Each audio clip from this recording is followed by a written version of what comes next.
todos mais uma vez.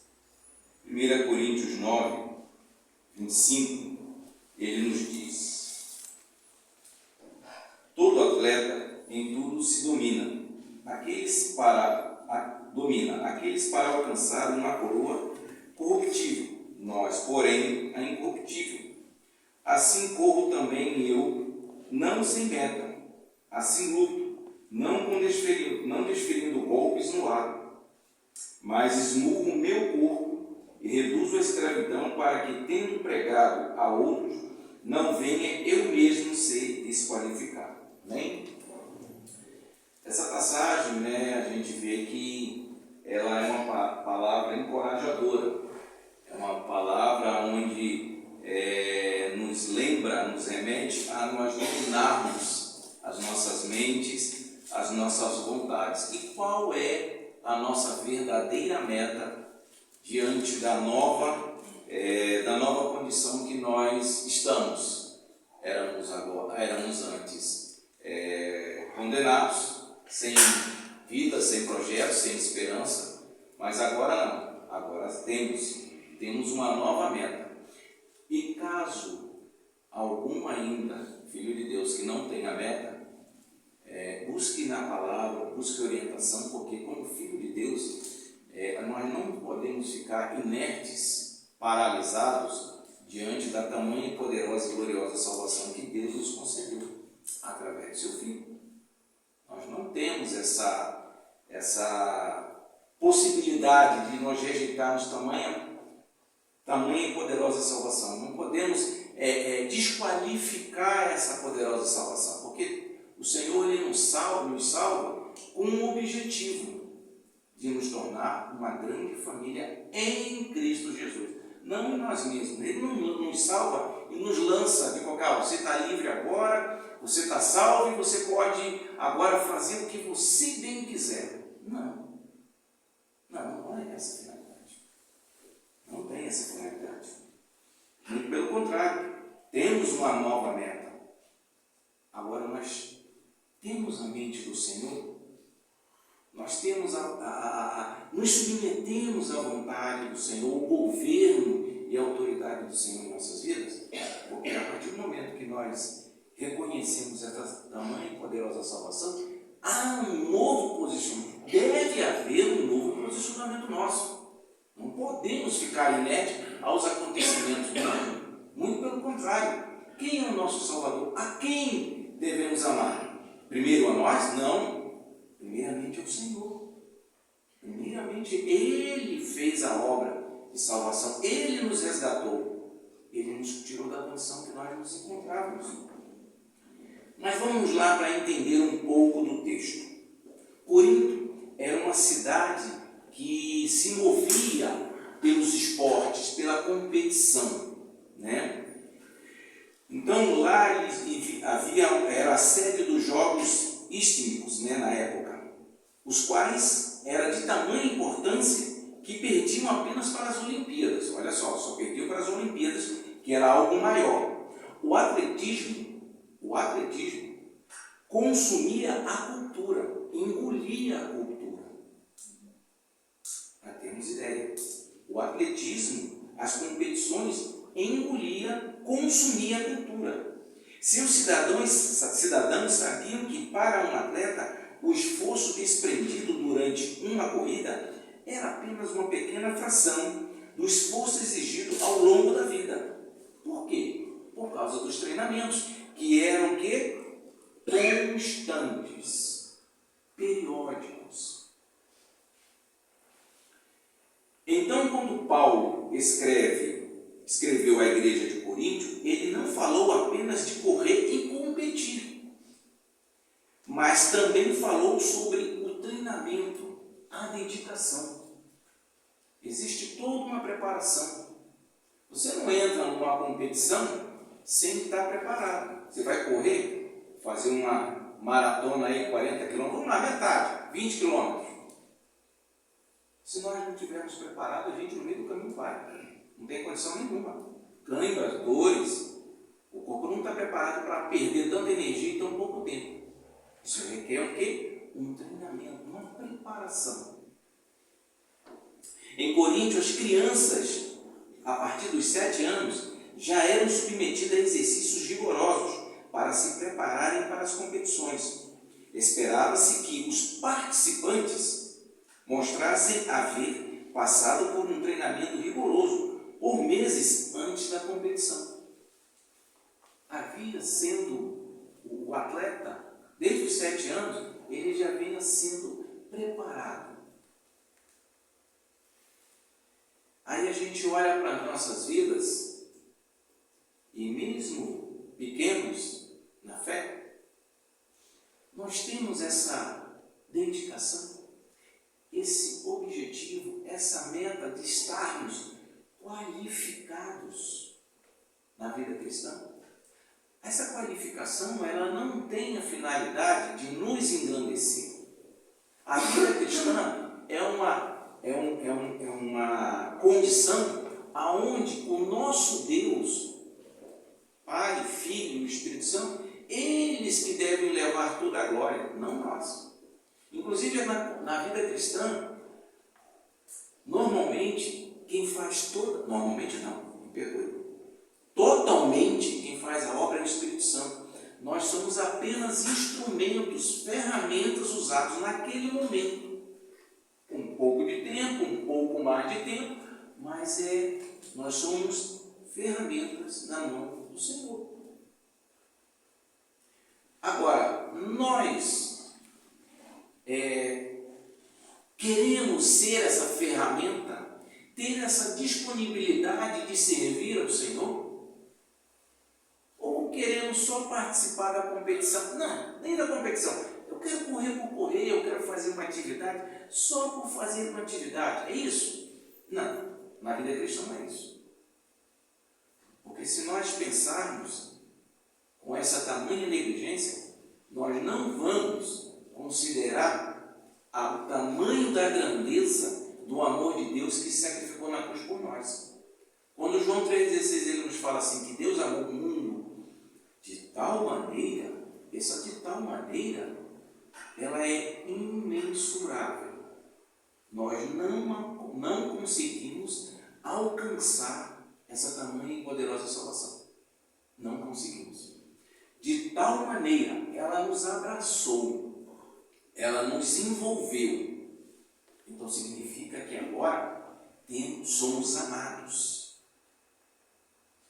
Nós éramos antes o quê? Condenados. Não tínhamos nada que pudéssemos dizer, eu mereço uma vírgula de salvação. Nós nunca. Toda essa obra maravilhosa foi concebida desde antes da fundação do mundo para nos alcançar. E se em algum momento nós negligenciarmos isso, por qualquer coisa que seja, nós entristecemos o Espírito Santo de Deus em nossas vidas. Aquele que habita, aquele que conduz as nossas mentes e conduz o nosso coração.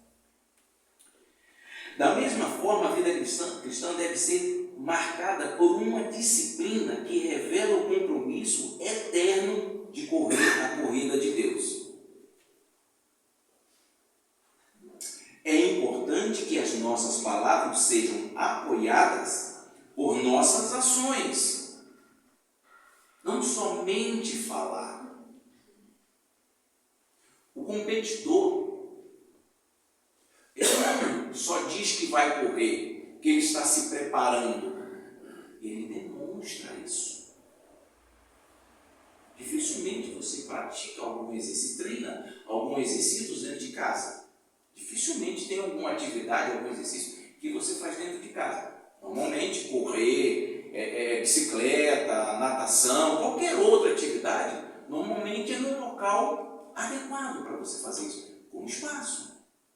E todos enxergam que você está se preparando. Eu e você estamos nos preparando para essa competição. Podemos dizer que as pessoas enxergam em nós essa dedicação, essa disciplina. Podemos. É importante que as nossas palavras sejam apoiadas por nossas ações. expressar a determinação de viver a vida cristã sem que isso seja acompanhado de ações disciplinares é um absurdo.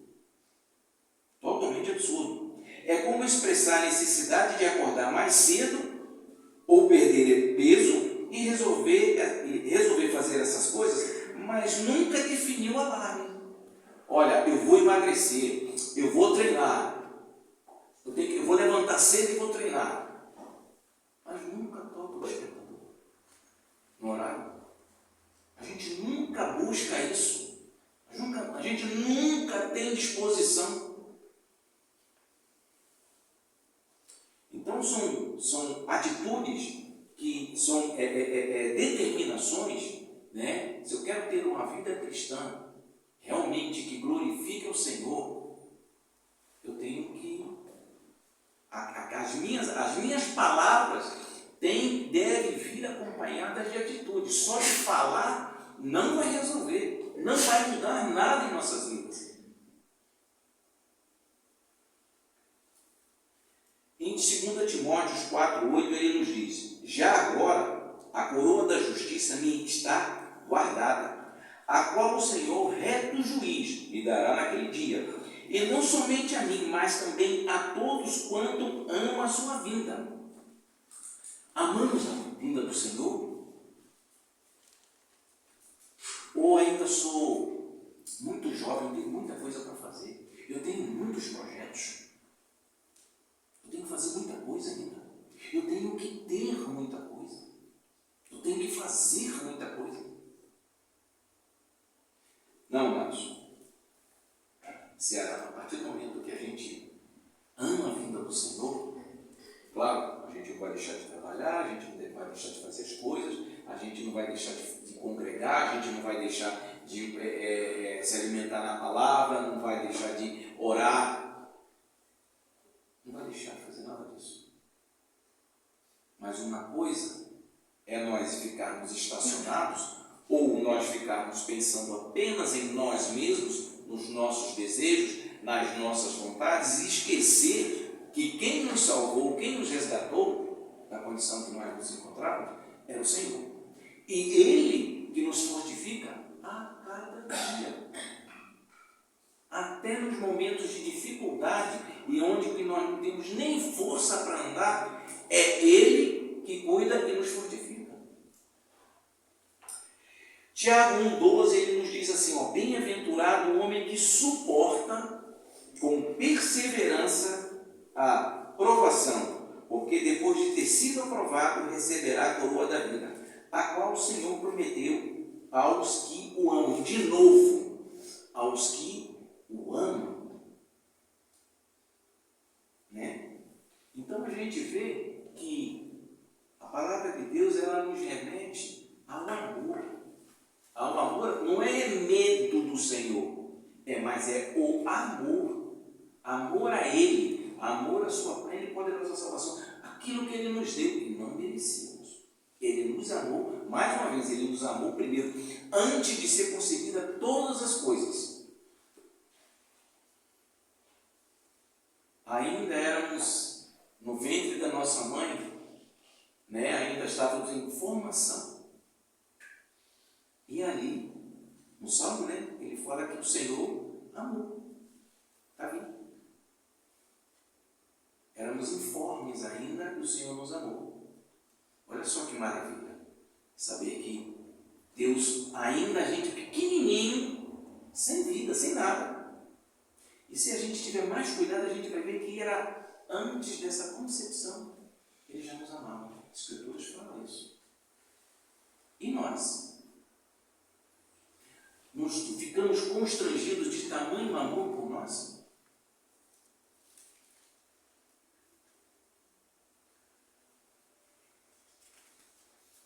Ó, 1 Pedro 5,4 ele nos diz: ora, logo que o Supremo Pastor se manifestar, recebereis a imacessível, incorruptível coroa da glória. A gente aqui, nesse presente século, a gente busca algumas coisas, algumas metas, alguns objetivos, com finalidade de sermos coroados. Mas nesse presente século, a gente no máximo que vai conseguir agradar momentaneamente o nosso ego. Porque logo depois a gente vai colocar outra meta, outro objetivo. Sabe para quê? Com a finalidade de nunca colocar o Senhor, nosso Deus Todo-Poderoso, como o principal. Se nós tivermos o Senhor aqui verdadeiramente, se nós amarmos verdadeiramente, Ele será o nosso objetivo. As outras coisas, o Senhor nos concederá. Volto a dizer, não estamos falando de vamos ficar encostados no fim de casa, não preciso fazer mais nada. Não é isso que nós estamos falando. A palavra de Deus não fala isso. Muito pelo contrário. Aqui está dizendo que é um atleta. Em outra passagem, acho que em Filipenses, fala que é o quê? Fala com o soldado, em Efésios também, fala do agricultor, e nenhum deles fica dormindo o tempo todo. Estão sempre o quê? Praticando, exercendo, vivendo a vida cristã.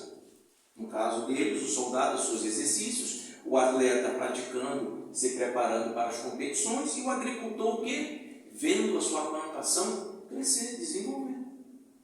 Mas ele o quê? Levanta cedo. Está sempre olhando para o tempo para ver se é adequado, se a planta se planta hoje, se não lança a semente hoje, se não lança, quando vem a chuva, qual é a previsão do tempo. Está sempre cuidando dessas coisas. Nós ficamos preocupados com isso, atentos a isso, observando que o Senhor nos está direcionando, está nos levando, nos conduzindo, ou a gente quer ter o nosso próprio caminho. A disciplina que Paulo se refere não é um sentimento interior, que é afetado por sentimentos do momento, os nossos sentimentos. Tristeza, desapontamento, ira, alegria, inveja, ciúme. Em vez disso, a vida cristã, a vida de dedicação, ela é uma decisão voluntária. Uma decisão voluntária e consciente sobre como usamos o nosso tempo. Em que depositamos as nossas afeições e a maneira como abordamos toda a vida. Não é só um pedacinho. De manhã eu vou ler a palavra. Ótimo, perfeito. E o resto do dia? Esqueço. Não, tem culto no sábado. No sábado eu tenho que ir. Vou me preparar para o sábado. Domingo tem escola bíblica. Terça-feira tem reunião dos homens. Quinta-feira tem reunião dos lares. Temos isso como meta. Congregar. Viver a vida cristã. Temos isso como meta. Ou todos os dias nós procuramos desenvolver. Já foi falado aqui várias vezes. Não é como começamos a vida cristã, mas sim como terminamos. A vida cristã, ela é todo esse período. Amados, como já foi falado antes, o treinamento é a corrida em si, a competição em si, é um período curto, um intervalo de tempo, é uma fração do tempo que nós nos dedicamos. É a competição. Nós nos preparamos para a competição, nós nos exercitamos, nós treinamos, nós nos dedicamos à vida cristã, a estarmos aptos. Essa coroa inacessível, incorruptível, ela é uma vida inteira nossa. E olha, por incrível que pareça, a gente pode achar que ela é grande, mas ela é pequena, bem pequena. A própria palavra diz que é um estado de vapor em comparação à eternidade. E muitas vezes nós valorizamos essa vida aqui nesse presente século e esquecendo da eternidade. A eternidade eu vejo depois. Não, amados. Não é isso. Sangue foi derramado na cruz. E olha, não foi sangue qualquer. Não foi sangue qualquer. Foi sangue de Deus.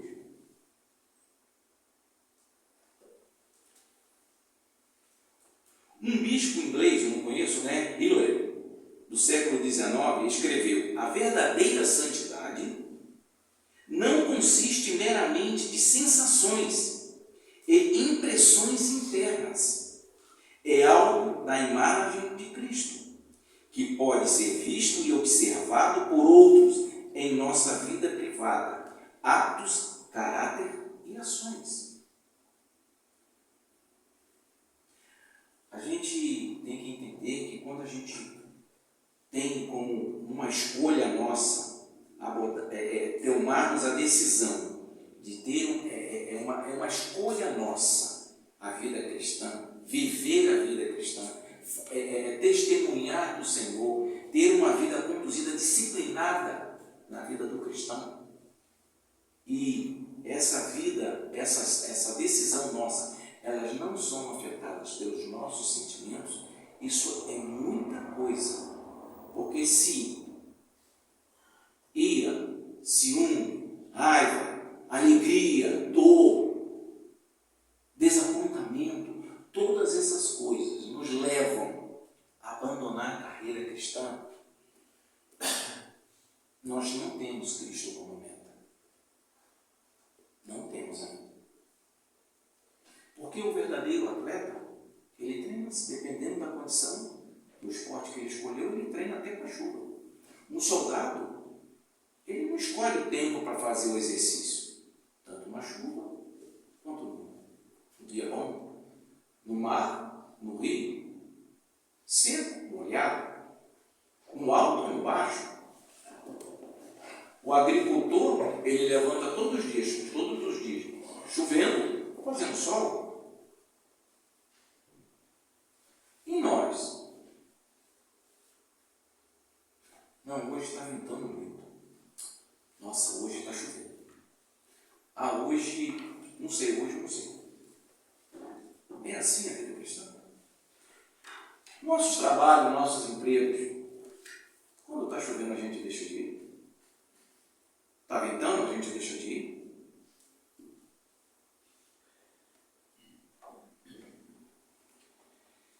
No versículo 26 aqui, a gente vê escrito o quê?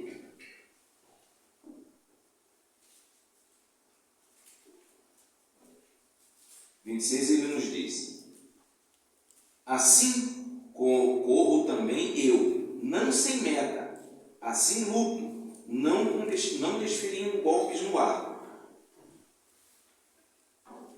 Porque essa meta, essa dedicação, ele fala aqui para que não está desferindo golpe no ar, que não é desferindo golpes no ar, alheio a, sabe, sem direção, sem objetivo, sabe, só por desferir. Não, tem um objetivo. Se a gente vê no versículo 19, olha só o que Paulo nos diz no versículo 19. Porque, sendo livre de todos, fiz-me escravo de todos, a fim de ganhar o maior número possível. Por quê? A finalidade de Paulo, ele tinha como objetivo levar a plena palavra do Senhor. Ele tinha a finalidade de o quê? Levar as pessoas a se arrependerem e ganharem a salvação. No versículo 22 ele nos diz: fiz-me fraco para com os fracos, com o fim de ganhar os fracos. Fiz-me tudo para com todos, com o fim de que por todos os modos salvar alguns. Temos essa dedicação. Olha só, ele se fez fraco. Olha só como ele começa: se fez fraco. Normalmente nós nos consideramos o quê? Poderosos, fortes, grandes. Mas Paulo começa com o quê? Fracos.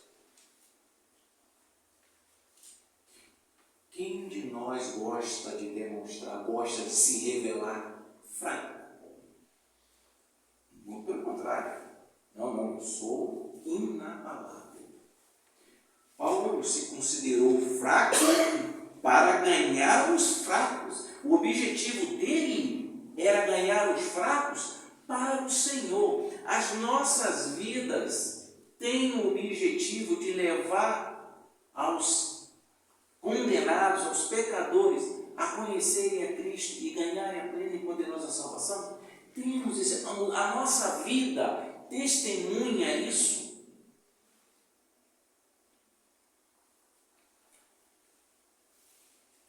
Como golpes no ar, como o boxeador que luta com um adversário imaginário. Apenas golpes sem propósito. Fazer por fazer. Isto não é meta. Sem objetivo, qualquer coisa vai mudar a direção. Chuva, calor, frio, cansaço, dores, qualquer coisa. Nos tempos antigos, os atletas triunfantes, ao retornar à sua cidade, eram recebidos com aclamação pelos moradores. O treinamento dentro da vida cristã não ganha salvação. Isto é conquistado somente por Cristo. Não é o exercício, a prática da vida cristã que vai nos dar a salvação. Nós já ganhamos. Significa então que as nossas obras, elas não vão dar essa salvação. Essa salvação nós ganhamos, já foi concedida.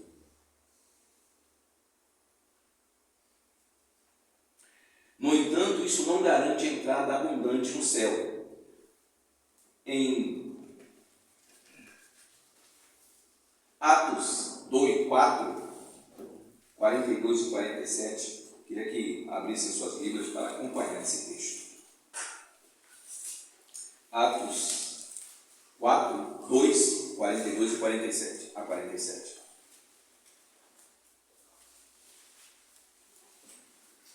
Aqui tem um pouquinho do trecho, um pouquinho do pedacinho do céu, já aqui na terra. E perseveravam, Atos 2, 42 a 47. Todos acharam? Atos 2, 42 a 47. A palavra do Senhor nos diz assim: e perseveravam na doutrina dos apóstolos, na comunhão, no partir do pão e nas orações. Em cada alma havia temor, e muitos prodígios e sinais eram feitos por intermédio dos apóstolos. Todos os que creram estavam juntos e tinham tudo em comum. Vendiam suas propriedades e bens, distribuindo o produto entre todos, à medida que alguém tinha necessidade. Diariamente perseveravam unânimes no templo, partiam pão de casa em casa e tomavam suas refeições com alegria e singeleza de coração, louvando a Deus e cantando com simpatia de todo o povo. Enquanto isso, acrescentava-lhes o Senhor dia a dia os que iam sendo salvos. Amém? Essa aqui é a passagem onde Pedro, depois da sua pregação, levou 3.000 a serem batizados. Então significa que tinha mais de 3.000 ali. 3.000, só 3.000 foram batizados. Então, provavelmente tinham bem mais pessoas. Então, o que acontece?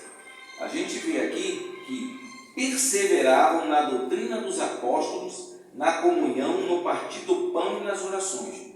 Amados, aqui não está dizendo na comunhão, ou no partir do pão, ou nas orações. São todos. Doutrina dos apóstolos, na comunhão, no partir do pão e nas orações. Esses quatro estão interligados. Um depende do outro. Não é a gente escolher, não, eu vou só congregar. O resto eu não preciso fazer. Não, então só no partir do pão. Não. Ou eu fico em casa e oro. Tá bom. Não, acho. A palavra de Deus está dizendo bem claro. E perseveravam na doutrina dos apóstolos, na palavra, na comunhão, no partir do pão, nas orações. Tudo junto. Essa é a vida cristã.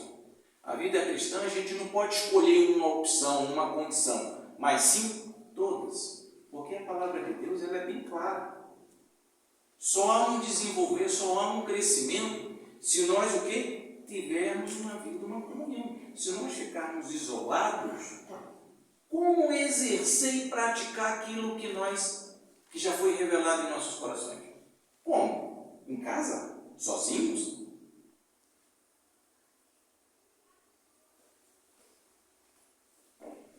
Então a gente tem que entender que a palavra de Deus, a instrução do Senhor, a gente não pode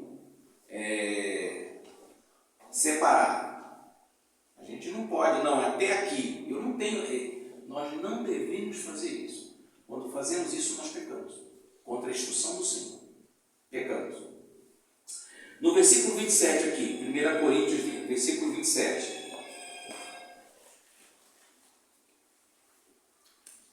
Mas esmurro o meu corpo e reduzo a escravidão, para que, tendo pregado a outros, não venha eu mesmo a ser desqualificado. Agora, imaginemos você, eu, treinamos por uma competição. Ou dizemos que treinamos.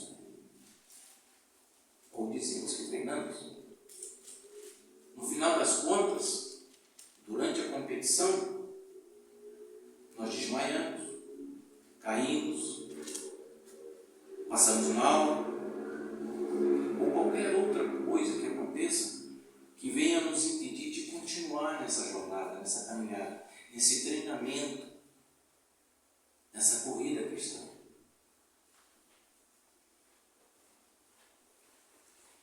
E isso desqualifica-nos totalmente. Por quê? Porque isso demonstra na sua totalidade o tamanho da dedicação que nós estávamos nos preparando na vida cristã. O atleta cai, desmaia, passa mal, o que aconteceu com ele? Foi um episódio isolado? Será? Ou ele não treinou o suficiente, não se preparou, não descansou quando deveria ter descansado, não exercitou quando deveria estar exercitando, não se alimentou adequadamente para a atividade que ele ia fazer. E muitas vezes nós tratamos a vida cristã com essa tamanha displicência. Com displicência. E durante o percurso, nós tropeçamos, nós caímos. E infelizmente, no final a gente até culpa o Senhor por causa disso, por causa daquele acontecimento. O Senhor é responsável pela nossa queda, pelo nosso tombo. Esquecemos que a vontade que está em nosso coração, ela prevaleceu em muitas das nossas decisões, escolhas por não querer buscar uma vida cristã mais santa, mais dedicada, mais fiel. Então ele esmurra o próprio corpo para o quê? Para impedir que as suas vontades prevaleçam e impedisse de ganhar almas para Cristo, ou desqualificando, pois se não conseguir atender às exigências básicas do treinamento, como poderemos participar de modo algum, mas menos e muito menos ter oportunidade de ganhar? Essa é a vida cristã desqualificada. Essa é a vida cristã que a gente não se prepara, a gente não tem a mente voltada para o Senhor, a gente nem pensa naquilo no nosso testemunho, no nosso lar, no trabalho. A gente não pensa, a gente não se preocupa com isso. A gente fala, não, lá na frente o Senhor vai endireitar as coisas. A palavra de Deus diz que tanto querer efetuar é dele. Mas ele também fala que deve haver uma resposta nossa. A gente tem respondido a esse chamado, a essa preparação. A gente tem ouvido essa instrução. A gente realmente, nos domingos, não estou fazendo nenhum tipo de dizendo que devem vir. Isso aí é uma decisão que você tem que ter com o Senhor. Mas no domingo, que é a escola bíblica, que a gente tem a oportunidade de fazer as perguntas, não questionar, mas tirar dúvidas. Porque a palavra a gente não deve questionar. Se estiver fora da palavra, a gente pode questionar. Mas se está sendo trazido conforme a palavra, a gente tem que tirar dúvidas. A oportunidade de a gente tirar dúvidas na escola bíblica, a gente muitas vezes opta por outra coisa. gente vê que esse progresso nosso, ele se torna muito lento, ou muitas vezes nós paramos. Na verdade, nem paramos, a gente volta. A gente volta lá para o início. Por quê? Porque as coisas já andaram, já avançaram. E o que a gente está fazendo com essa instrução? Aquilo que a gente está, ao nosso chamado. Então ele esmurra, aqui quando ele fala que ele esmurra o próprio corpo, é para impedir que a sua vontade, os seus desejos prevaleçam ao objetivo da vontade de Deus. A meta de Paulo era o quê? Propagar o Evangelho, alcançar o maior número de almas para a salvação. Ele tinha isso como meta. Em nenhum momento ele fugiu a essa meta dele. Nunca abriu mão da sua meta. Sofreu naufrágio, foi chicoteado, apedrejado, considerado até morto, passou necessidade, não queria ser fardo para a igreja. Tudo isso aconteceu na vida de Paulo. E o que nós vemos com isso? Não é a gente olhar para a vida de Paulo e falar, nossa, ele foi um grande missionário. E nós, amados? E nós? Aonde nós estamos aí?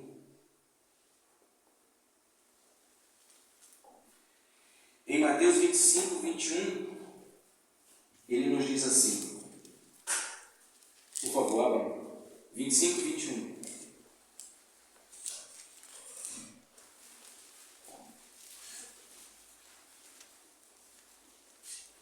Mateus 25, 21.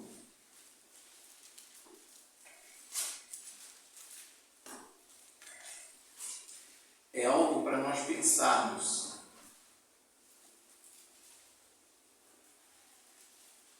Disse-lhe o Senhor.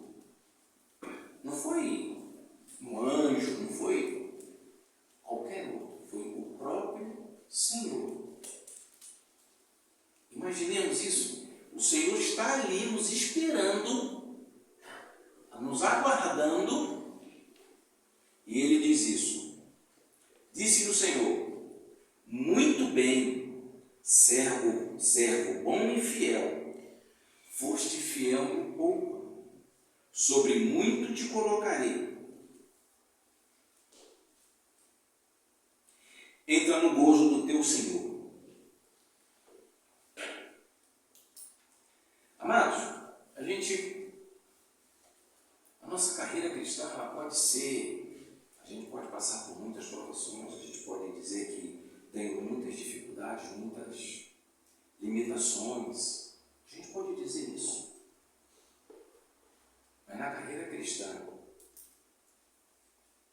imaginemos que aquilo que a gente se dedicou de levar a palavra, de ter uma vida de testemunho, de ter essa vida de testemunho, e a gente não ouvir isso, é algo assim que eu tenho até medo. Então a gente tem que prestar bastante cuidado, bastante atenção naquilo que a palavra vem nos instruindo, vem nos capacitando, vem sendo revelado para as nossas vidas. E a gente não tem atitude verdadeira de filho de Deus. Muito bem, servo bom e fiel, foste fiel no pouco. Sobre muito te colocarei, entra no gozo do teu Senhor. Quando verdadeiramente sentiremos esse prazer de estar com o Senhor. Volto a dizer, não precisamos parar de trabalhar, não precisamos fazer nada, não precisamos parar de fazer nada. Mas temos esse prazer de o Senhor estar já nos esperando, assim como Paulo declara, por ele estaria já em Cristo. Mas ele fez o quê? Ele falou, mas o Senhor me quer aqui, e é aqui que eu vou servir, até quando o Senhor desejar.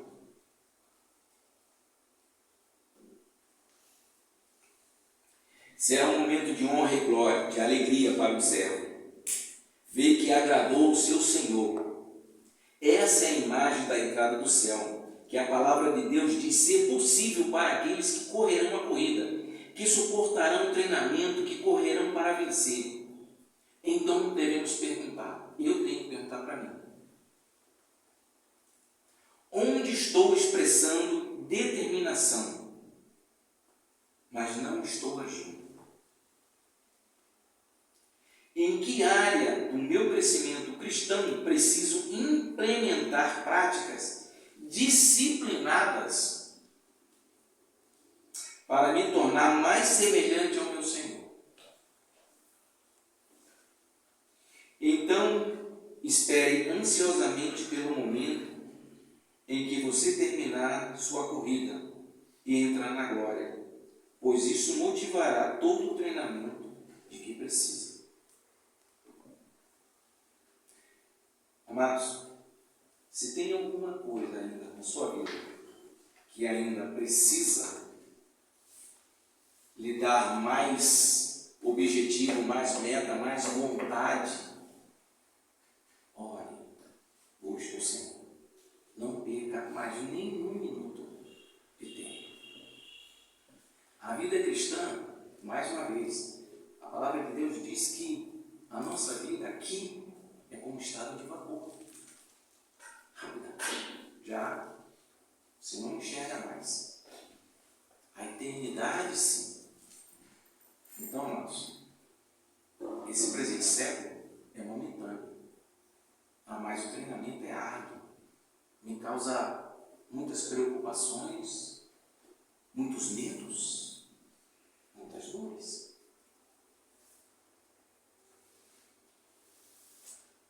Mais uma vez, tudo aqui é momentâneo. Então, amados, a nossa palavra não é minha sugestão. A palavra nos instrui a termos meta, dedicarmos realmente aquilo que precisa ser dedicado. Não é para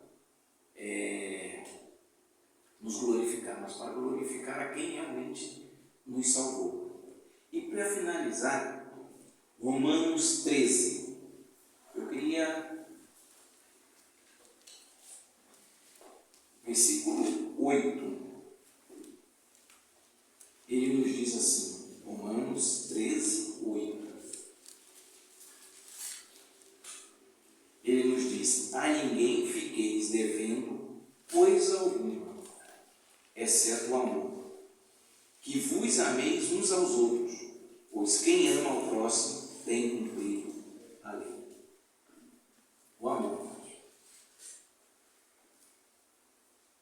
Aí podemos dizer assim, poxa, mas eu carrego no meu coração muitas dores, muitos sofrimentos.